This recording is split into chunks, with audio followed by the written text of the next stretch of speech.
ဒီဖြစ်ရတဲ့မတိုင်ခင်လွန်ခဲ့တဲ့10နှစ်တုန်းကထန်လီကတကူတော်ကျင့်ကြံသူတယောက်ကိုသူ့ရဲ့လက်အောက်ငယ်သားတွေနဲ့ဝိုင်းဝန်းဖမ်းဆီးနေခဲ့ပါတယ်။အဲ့ဒီကျင့်ကြံသူဟာသူ့ရဲ့လက်ထဲကအဆောင်ကဘိုးဝေးရီစီကနေဆင်းသက်လာခဲ့တဲ့ပစ္စည်းဖြစ်ပြီးထန်လီအတွက်အသုံးမဝင်ကြောင်းရှင်းပြနေပေမဲ့ထန်လီကတော့အသုံးမဝင်ရင်တော့သူ့လိုချင်တယ်လို့ပြောပြီးအတင်းအကျပ်လူယူဖို့ကြိုးစားပါတယ်။နောက်ဆုံးမှာကျင့်ကြံသူကပြန်လည်ခုခံမှုကြိုးစားပေမဲ့ထန်လီကတစ်ချက်တည်းနဲ့တပ်ပစ်လိုက်ပြီးတော့သူ့ရဲ့ရဲနာပစ္စည်းကိုလူယူလိုက်ပါတယ်။ထိုင်တော်ကိုပြန်ရောက်တော့အဖိုးဖြစ်သူထောင်ဝရံကသူ့လိုချင်တာမှန်သမျှရနိုင်ပြီးလောကကြီးထဲကရန်နာအလုံးကထန်လီရဲ့ပိုင်ဆိုင်မှုဖြစ်တယ်လို့အားပေးပြောဆိုနေခဲ့ပါတယ်။လက်ရှိအချိန်မှာတော့ထန်လီကအစိတ်တောအုပ်ထဲကိုရောက်ရှိနေပြီးဝမ်လင်ကိုအသေးအတန်ရှာဖွေနေပါတယ်။စိတ်အယုံနဲ့ရှာဖွေလို့မရတာကြောင့်တောအုပ်အနှံ့လမ်းလျှောက်ရှာဖွေရင်းအပြာရောင်နယ်ပင်ကြီးနားမှာဝမ်လင်ရဲ့သွေးဆက်တွေကိုတွေ့ရှိသွားပါတယ်။ဝမ်လင်အပင်နောက်မှာပုံနေတဲ့ထင်တာကြောင့်ထန်လီကအပင်ကိုဖျက်ဆီးဖို့စိတ်ဝိညာဉ်စွမ်းအားကိုထုတ်တုံလိုက်ပါတယ်။နယ်ပင်ကြီးကချက်ချင်းအသက်ဝင်လာပြီးတော့ထန်လီကိုပြန်လည်ရေးပတ်တိုက်ခိုက်ပါတယ်။အဲ့ဒီမြင်ကွင်းကိုဝမ်လင်ကအပင်ကြားကနေတိတ်တဆိတ်စောင့်ကြည့်နေပါတယ်။ထန်လီကသူ့ရဲ့ဓာပြန်နဲ့နွယ်ဝင်တွေကိုစက်တိုက်ဖျက်ဆီးနိုင်ခဲ့ပေမဲ့နောက်ကျောဘက်ကနေနွယ်ဝင်တစ်တွေထပ်မံပေါ်လာပြီးတိုက်ခိုက်ပြန်ပါတယ်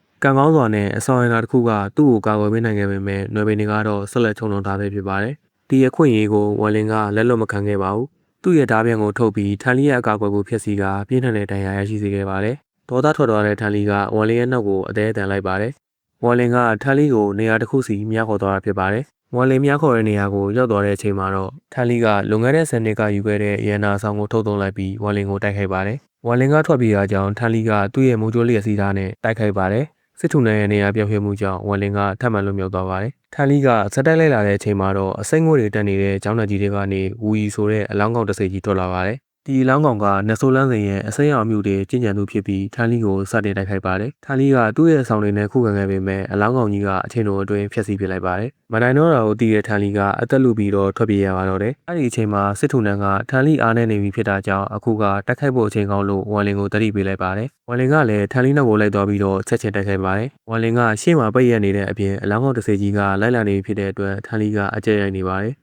မထူးတော့တဲ့အဆုံးမှာတော့ထန်လီကသူ့ရဲ့မိုးကြိုးလျက်စီးသားကိုထပ်မံအသုံးပြုလိုက်ပါတယ်။စစ်ထုံနန်းကထွက်ပြေးဖို့ပြောပေမဲ့ဝမ်လင်ကတော့ဒီတစ်ချိန်မှာရေဆိုင်မှုကိုသာဆုံးဖြတ်လိုက်ပါတယ်။တင်းအောင်လုံးကတစ်ချိန်နဲ့တိုက်ခိုက်လိုက်ကြပြီးဝမ်လင်ရဲ့ဓာပြန်ကထန်လီရဲ့ခန္ဓာကိုယ်ကိုဖောက်ထွက်သွားခဲ့ပါတယ်။တစ်ဖက်မှာလည်းထန်လီရဲ့ဓာချက်ကဝမ်လင်ကိုထိကန်ဒီမှာစစ်ထုံနန်းကနေရာရွှေ့ပြောင်းအတက်နဲ့လက်မတင်လေးကတင်နိုင်ခဲ့ပါတယ်။အဲ့လိုနဲ့ထန်လီကနောက်ဆုံးမှာတော့အသက်ဆုံးရှုံးသွားရပါတယ်။ထန်လီရဲ့အလောင်းကိုသိသိပြီးတဲ့နောက်ဝမ်လင်ကတောင်ကြားတစ်ခုမှာအနားယူရဲအုံးမြလူတဲ့မဟာကျင်းစဉ်ကိုအသုံးပြုဖို့ဆုံးဖြတ်လိုက်ပါတယ်။ကျင့်စဉ်ကိုစတင်အသုံးပြုလိုက်တဲ့အချိန်မှာတော့ထန်လီရဲ့စိတ်ဝိညာဉ်ကထွက်ပေါ်လာခဲ့ပါတယ်။ထန်လီကသူ့ကိုတိုက်ရင်အဖိုးဖြစ်သူထောင်ဝရံကလက်စားချင်မှဖြစ်ကြောင်းချိန်ချောက်ပေမဲ့ဝမ်လင်ကတော့လုံးဝဂရုမစိုက်ခဲ့ပါဘူး။အဲ့ဒီအချိန်မှာပဲထန်လီရဲ့လက်ဝဲမှာဆွဲထားတဲ့အဆောင်ကအချက်ပေးလိုက်တာကြောင့်ထောင်ဝရံကအမြင်ဖြစ်သူတည်ဆုံသွားတာကိုသိရှိသွားပါတယ်။အဆောင်ကတစ်ဆင့်ဝမ်လင်ကိုဆက်သွယ်ပြီးထန်လီရဲ့စိတ်ဝိညာဉ်တစ်ပိုင်းကိုသာချန်ထားပေးမယ်ဆိုရင်အသက်ချမ်းသာပေးမယ်လို့ကန့်လန့်ခဲ့ပါတယ်။ဝမ်လင်ကတော့ကျန်းဟုကိုတက်ခဲ့တဲ့ရန်ကျွေးနဲ့သူ့ကိုပါတက်ဖို့ကြိုးစားခဲ့တဲ့ကိစ္စတွေကြောင့်ခွင့်မလွတ်နိုင်ဘူးလို့ပြပြတသားညှင်းဆိုလိုက်ပါတယ်။ဒေါသအကြီးအကျယ်ပောက်ကွဲသွားတဲ့ထောင်ဝရံက